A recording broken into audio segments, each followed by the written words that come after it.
여러분, 어느 한밤중에 갑자기 배우자나 가족이 자다 말고 잠자리에서 소리치는 남편이나 아내의 모습을 본 적 있으신가요? 또는 자다가 갑자기 팔다리를 휘젓거나 벌떡 일어나 앉는 가족을 목격하신 적 있으신가요? 얼마 전 아파트 경로당에서 만난 72세 최고수 씨의 이야기를 들려드리겠습니다. 평생 조용히 주무시던 최고수 씨는 최근 몇 개월 사이 밤마다 큰 소리로 살려줘! 저리 가! 하며 소리를 지르기 시작했다고 합니다. 처음엔 가족들은 대수롭지 않게 여기며 꿈을 생생하게 꾸시나 보다 하고 넘겼지만 어느 날 밤 최고수 씨가 꿈속에서 누군가와 싸우는 듯 팔을 휘두르다 침대에서 떨어져 갈비뼈가 부러지는 사고가 발생했어요. 병원에서 검사를 받아보니 단순한 잠버릇이 아닌 렘수면 행동장애라는 진단을 받았고 더 충격적인 것은 이것이 파킨슨병의 초기 증상일 수 있다는 의사의 말이었습니다. 최 고수 씨의 가족은 그제서야 수년간 계속되었던 잦은 잠꼬대, 다리 떨림, 숨이 가빠지는 코골이, 이 모두 심각한 건강 문제의 경고였다는 것을 깨달았습니다. 의사 선생님은 60대 이후에 갑작스러운 잠꼬대나 수면 중 이상행동은 단순한 노화 현상이 아니라 건강에 적신호일 가능성이 높습니다. 마치 시한폭탄을 안고 자는 것과 같지요. 라고 말씀하셨습니다. 오늘은 이처럼 많은 어르신들이 모르고 지나치는 60대 이후 잠꼬대의 위험성과 절대하면 안 되는 수면 습관 5가지, 그리고 일상에서 실천할 수 있는 건강한 수면 방법에 대해 자세히 알아보겠습니다. 시작하기 전에 구독과 좋아요 부탁드립니다. 이 정보가 여러분의 건강한 노년을 위한 소중한 선물이 되길 바라며 시작하겠습니다. 첫 번째, 60대 이후 잠꼬대에 그냥 지나치면 안 되는 이유. 우리는 흔히 잠꼬대를 그저 웃어넘길 수 있는 잠버릇 정도로 생각합니다. 하지만 60대 이후에 새롭게 시작되거나 악화된 잠꼬대는 결코 무시해서는 안 되는 중요한 건강 적신호입니다. 제가 만난 68세 송효선 씨의 사례를 들려드릴게요. 평생 조용히 주무시던 송효선 씨는 남편이 돌아가신 후 혼자 지내시게 되었습니다. 본인 스스로는 알 수 없는 잠꼬대가 점점 심해져서 이웃 주민들까지 알게 될 정도였답니다. 어느 날 아침, 송효선 씨는 평소와 달리 극심한 피로감과 두통을 느끼셨고 아들의 권유로 병원을 찾았습니다. 검사 결과는 충격적이었어요. 심각한 수면 무호흡증이 있었던 것입니다. 의사는 밤중에 숨이 여러 번 멈추면서 뇌의 산소 공급이 부족해졌고 이로 인해 뇌가 깨어나려는 신호를 보내는 과정에서 잠꼬대가 발생했다고 설명했습니다. 더 놀라운 것은 이 상태가 지속되면 뇌졸중이나 심장마비 위험이 일반인보다 4배 이상 높아진다는 사실이었어요. 60대 이후 잠꼬대가 알려주는 주요 건강 적신호들을 살펴보겠습니다. 1. 수면 무호흡증의 경고. 코골이와 함께 나타나는 잠꼬대는 수면 무호흡증의 신호일 수 있습니다. 특히 비만이 있거나 목이 짧고 굵은 체형의 어르신들에게 흔히 나타납니다. 수면 중 호흡이 반복적으로 멈추면서 심장과 뇌에 심각한 부담을 주게 됩니다. 70세 김호철 씨는 평소 큰 코골이와 함께 잠꼬대가 심했는데 검사 결과 밤사이 호흡이 멈추는 횟수가 무려 시간당 40회 이상이었답니다. 이는 매우 심각한 수준으로 치료 없이는 심장병, 고혈압, 당뇨, 뇌졸중 위험이 크게 높아집니다. 2. 렘수면 행동장애 신호. 보통 잠을 자는 동안 특히 꿈을 꾸는 렘수면 단계에서 우리 몸의 근육이 마비되어 꿈속 행동을 실제로 하지 않게 됩니다. 하지만 렘수면 행동장애가 있으면 이 마비 기능이 작동하지 않아 꿈속 행동을 실제로 하게 됩니다. 75세 박재범 씨는 밤마다 전쟁터에 있는 꿈을 꾸고 실제로 몸을 피하는 행동을 하다가 침대에서 떨어져 골절상을 입었습니다. 이후 검사에서 렘수면 행동장애 진단을 받았고 3년 후 파킨슨병이 발병했습니다. 의학 연구에 따르면 렘수면 행동장애가 있는 어르신의 약 80%가 10년 내에 파킨슨병이나 레비소체 치매와 같은 신경퇴행성 질환을 앓게 된다고 합니다. 3. 불안장애와 우울증의 표현. 60대 이후에는 퇴직, 배우자 상실, 건강 문제 등으로 심리적 스트레스가 증가할 수 있습니다. 이러한 스트레스와 불안은 수면 중에 잠꼬대나 악몽으로 표출되기도 합니다. 67세 정미라 씨는 남편을 잃은 후 밤마다 남편을 찾는 잠꼬대를 했어요. 처음에는 단순한 그리움의 표현으로 여겼지만 시간이 지나도 개선되지 않아 상담을 받아보니 심각한 우울증과 불안장애가 있었습니다.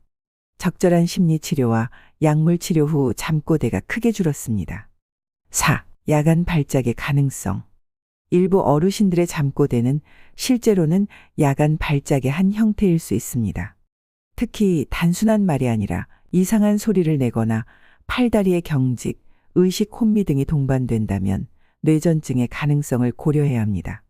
73세 이진호 씨는 가족들이 설명하기를 잠꼬대를 하다가 갑자기 말이 끊기고 몸이 뻣뻣해진다고 했는데 뇌파 검사 결과 야간 간질 발작으로 진단받았습니다.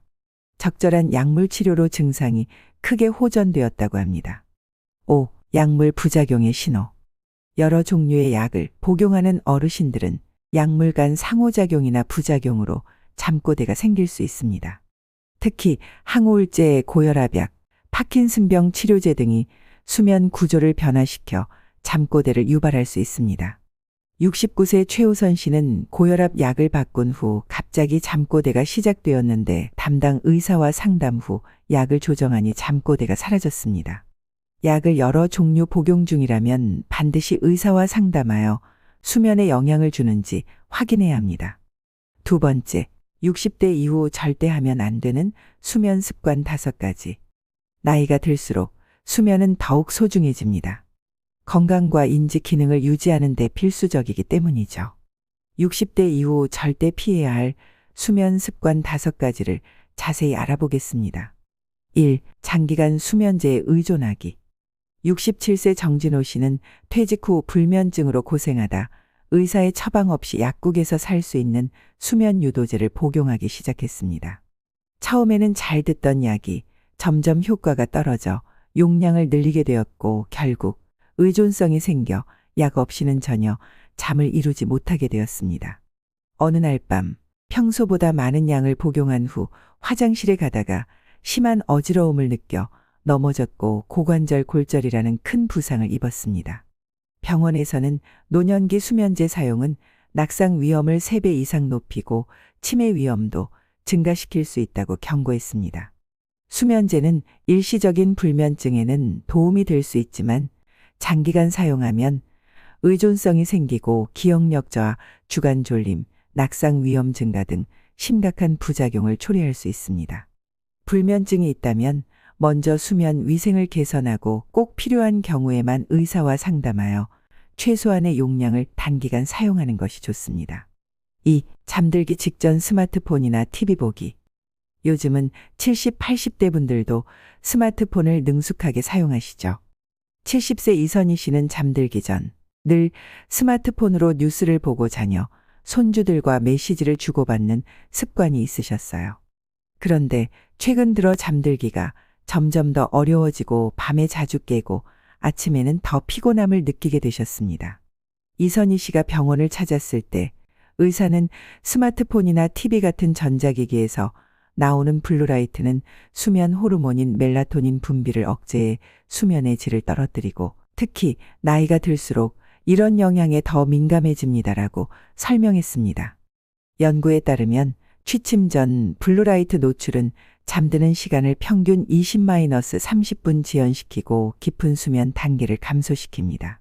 이선희 씨는 의사의 조언대로 취침 1시간 전부터는 모든 전자기기 사용을 중단하고 대신 책을 읽거나 조용한 음악을 듣는 습관을 들이셨더니 수면의 질이 크게 개선되었습니다. 3. 저녁 늦게 과식하거나 음주하기. 75세 강산혜 씨는 저녁마다 든든하게 식사하고 소주 한 병을 마시는 습관이 있었습니다. 이렇게 해야 잠이 잘 온다는 이유였죠. 하지만 실제로는 밤중에 속쓰림으로 여러 번 깨고 화장실도 자주 가게 되었으며 아침에는 더 피곤하고 머리가 무겁다고 호소했습니다.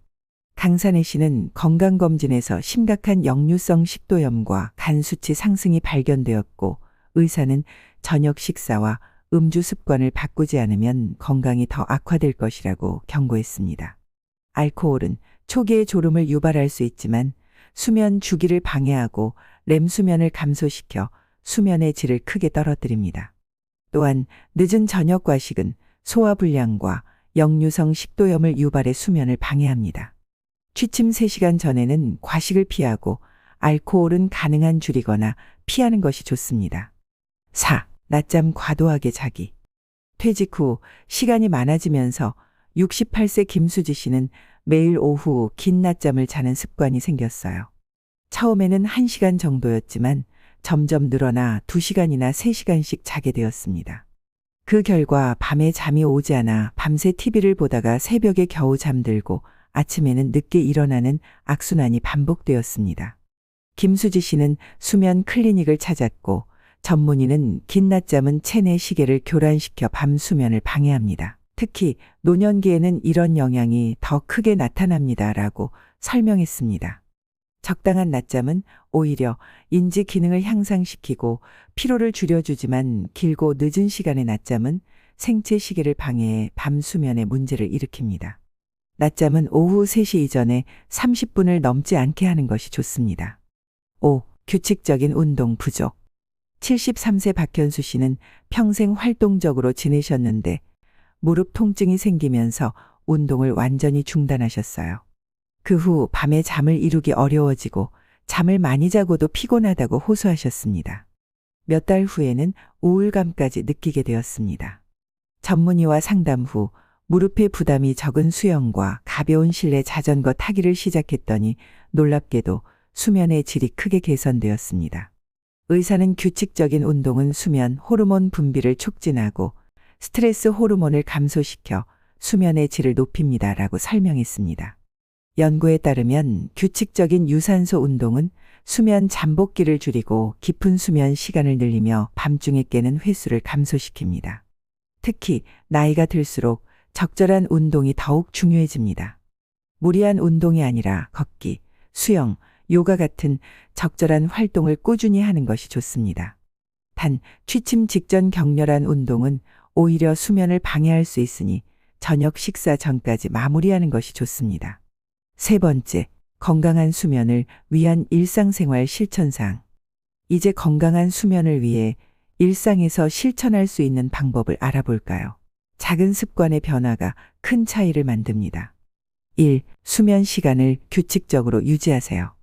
78세 정민숙 씨는 매일 저녁 9시에 잠자리에 들고 아침 5시에 일어나는 규칙적인 생활을 50년 넘게 지켜오셨어요. 동네 사람들은 시계를 보지 않고도 정민숙 씨가 언제 산책을 나오실지 알 정도였죠. 덕분에 건강검진에서도 젊은이 못지않은 결과를 받으셨고 80세가 다 되어가는 나이에도 치매 없이 또렷한 정신을 유지하고 계십니다. 생체 시계는 규칙성을 좋아합니다. 주말이나 휴일에도 일정한 시간에 자고 일어나는 습관을 들이세요. 처음에는 어렵더라도 시간이 지나면 몸이 적응하고 수면의 질이 크게 향상됩니다. 매일 같은 시간에 일어나는 것이 같은 시간에 자는 것보다 더 중요하다는 연구 결과도 있습니다. 2. 편안한 수면 환경을 만드세요. 작년에 만난 69세 강조철 씨는 평생 어디서든 잘 주무시던 분이셨는데 나이가 들면서 작은 소리에도 깨는 경향이 생겼다고 해요. 수면 전문의와 상담 후 침실 환경을 조용하고 어둡게 바꾸고 적정 온도를 유지하니 수면의 질이 크게 개선되었다고 합니다. 예전에는 시끄러워도 잘 잤는데 나이 들어서는 작은 소리에도 잠이 깨요라는 말씀을 많이 하시죠. 나이가 들수록 수면 환경에 더 민감해집니다. 소음과 빛을 차단하고 편안한 침구를 사용하며 적절한 온도와 습도를 유지하세요. 특히 매트리스와 베개는 체형에 맞는 것을 선택하는 것이 중요합니다. 너무 딱딱하거나 너무 부드러운 것보다는 적당한 탄성이 있는 것이 좋습니다. 3. 취침 전 루틴을 만드세요. 72세 이정순 씨는 매일 잠들기 1시간 전부터 따뜻한 차를 마시고 가벼운 스트레칭을 한 후 좋아하는 책을 10에서 15페이지 읽는 루틴을 가지고 계세요. 이런 습관 덕분에 약 없이도 깊은 수면을 취하신다고 합니다. 잠들기 전에 항상 똑같은 일을 반복하면 뇌가 이제 잠잘 시간이라고 인식한다고 이 할머니는 말씀하십니다. 실제로 취침 전 일정한 루틴은 뇌에 수면 신호를 보내 멜라토닌 분비를 촉진합니다. 여러분만의 수면 루틴을 만들어 보세요. 따뜻한 목욕이나 샤워, 가벼운 스트레칭, 명상, 기도, 독서 등 자신에게 맞는 루틴을 찾아보세요. 단, TV 시청이나 스마트폰 사용은 피하는 것이 좋습니다. 4. 낮 동안 충분히 햇빛을 받으세요. 공원에서 자주 만나는 80세 최덕수 씨는 매일 아침 일찍 공원을 산책하는 습관이 있으세요. 비가 오나 눈이 오나 하루도 거르지 않는다고 하셨는데, 이런 습관 덕분에 80세의 나이에도 숙면을 취하고 건강을 유지하신다고 해요. 아침에 햇빛을 쬐면 밤에 잠이 잘 와요. 과학적으로도 증명된 사실이라네요. 라고 최할아버지는 자신 있게 말씀하십니다. 실제로 햇빛은 우리 몸의 생체 시계를 조절하는 중요한 요소입니다. 특히 아침 햇빛은 세로토닌 분비를 촉진하고 밤에는 이것이 멜라토닌으로 전환되어 수면을 돕습니다. 가능하면 매일 아침 15분에서 30분 정도 밖에서 햇빛을 받는 것이 좋습니다.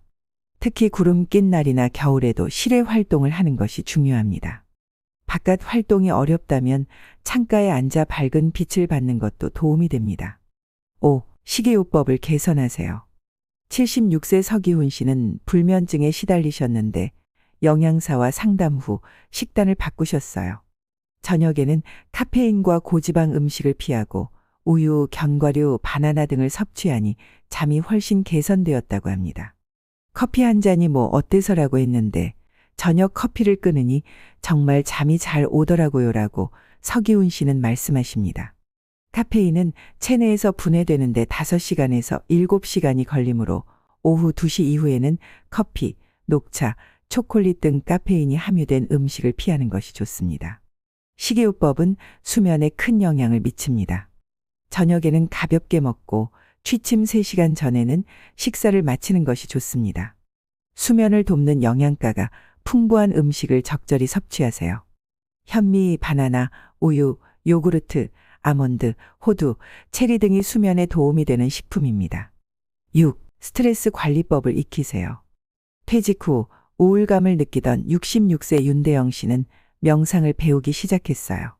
처음엔 어색했지만 꾸준히 실천하니 마음이 편안해지고 잠도 훨씬 잘 오게 되었다고 합니다.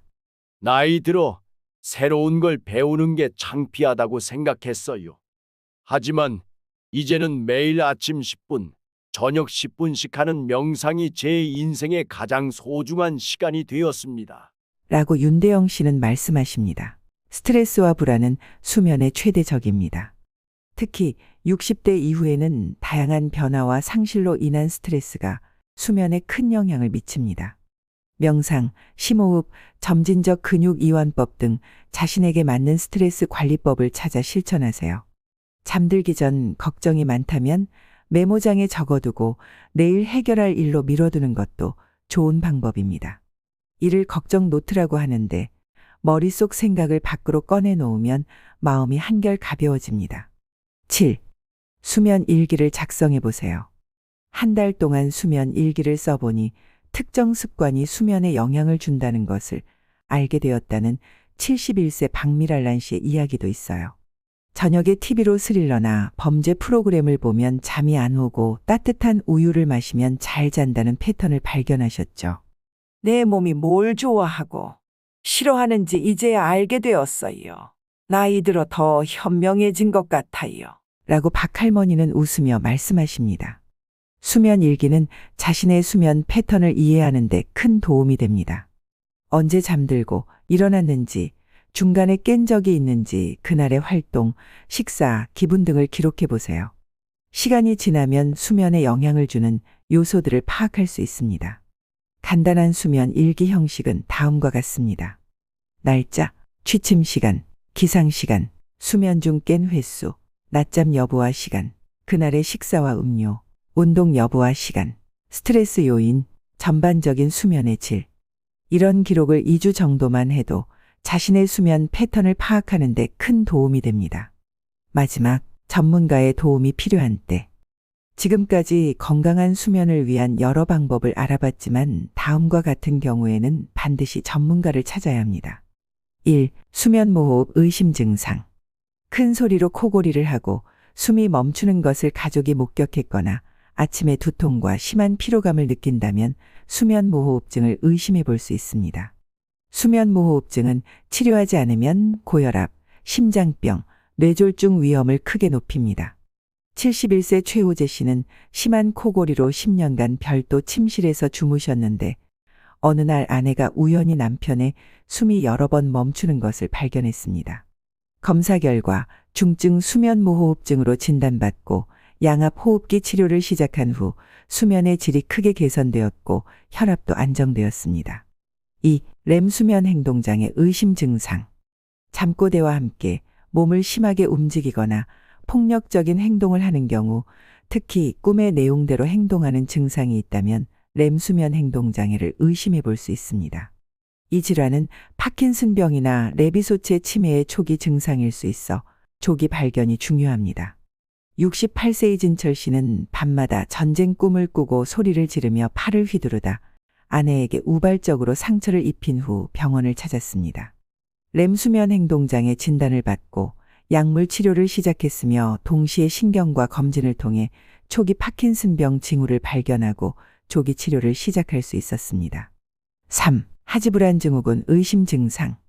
다리를 계속 움직여야 편안함을 느끼는 증상이 있거나 저녁에 다리에 기어다니는 듯한 불쾌한 감각이 있어 잠들기 어렵다면 하지불안 증후군을 의심해 볼 수 있습니다.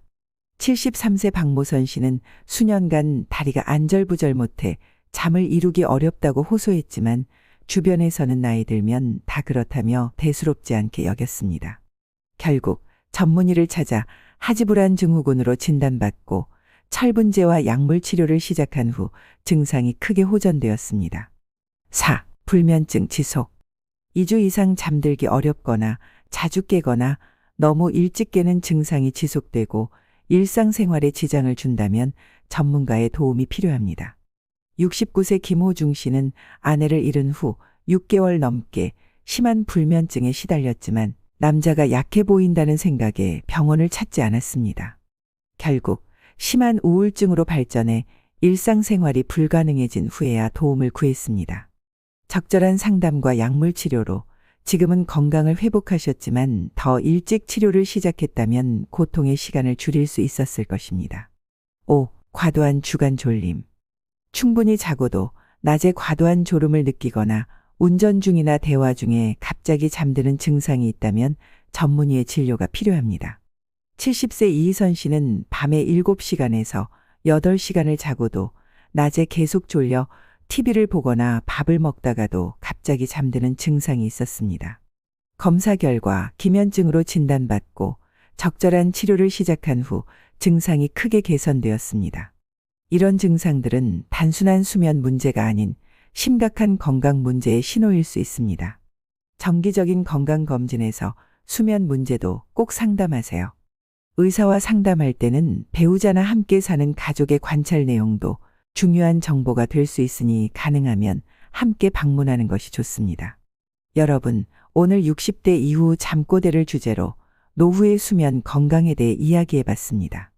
잠은 단순한 휴식이 아니라 우리 몸과 뇌가 회복하고 정비하는 소중한 시간입니다. 특히 60대 이후에는 수면의 질이 전반적인 건강과 삶의 질에 직결됩니다. 잠꼬대나 비정상적인 수면 행동이 있다면 그것을 무시하지 말고 건강의 적신호로 받아들여 적절한 조치를 취하세요. 오늘 말씀드린 수면 습관 5가지와 실천 사항들은 당장 오늘부터 시작할 수 있는 작은 변화들입니다.